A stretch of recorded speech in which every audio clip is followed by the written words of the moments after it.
When you need to add a screenshot to your Office file, you can do it right from the app you're in. No extra tools needed. In your file, select where you'd like to insert a screenshot.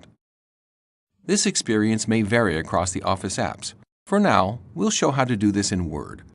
Select Insert Screenshot.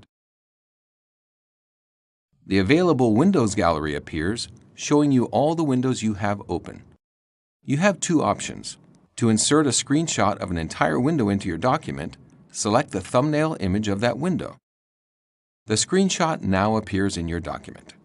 If you'd only like to capture a portion of your screen, select Insert Screenshot, Screen Clipping.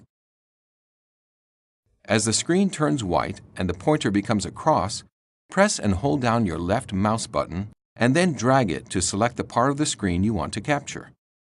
When you let go of the mouse, the captured screenshot is automatically added to the document. And if you'd like to edit the screenshot, make sure it's selected, and the Picture Tools Format tab opens with tools to use.